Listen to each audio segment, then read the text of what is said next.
Peers and trendsetters have a powerful say in what products we decide to buy, particularly on online social media platforms. Many firms have learned how to exploit social influence to increase sales through freebies and discounts. However, different consumers do not make purchase decisions at the same time, and this creates a pricing challenge to the sellers. Would you charge early adopters a higher or a lower price so that they would influence more people to buy your product and maximize your profit? Moreover, how do different kinds of network structure affect your profit level? This is a question that Professor Yingju Chen from the HKUST and his fellows try to answer. Unlike previous studies, they distinguished consumers' purchase decisions according to two periods. While first-period consumers buy immediately, second-period consumers wait for product information and technical support from first-period consumers before buying. Second-period consumers thus obtain benefits from the presence of previous consumers, a phenomenon known as positive network externality.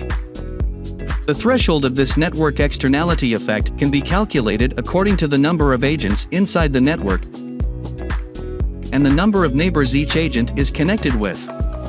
When the intensity of the network externality effect is lower than a certain threshold, it is always optimal for the seller to conduct an increasing pricing strategy.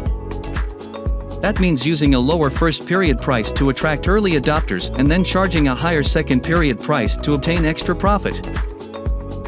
In practice, about 2/3 of consumers are willing to pay up to 15% more for the same product if some early users can provide valuable information about the product. However, when the intensity of the network externality is very substantial, the seller can use decreasing pricing strategies for some consumers.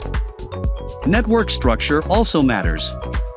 In any regular network, the optimal second-period price keeps increasing with the network externality intensity, while the optimal first-period price first decreases and then keeps constant.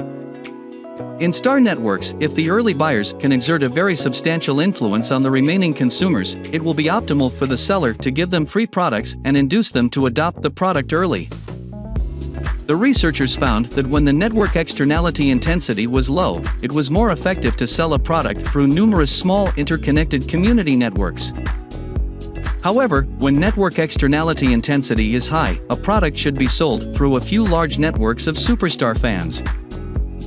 Crucially, the results show that firms should take network connections into account when developing pricing strategies. Failing to do so can deprive a seller of more than 50% of the optimal profit.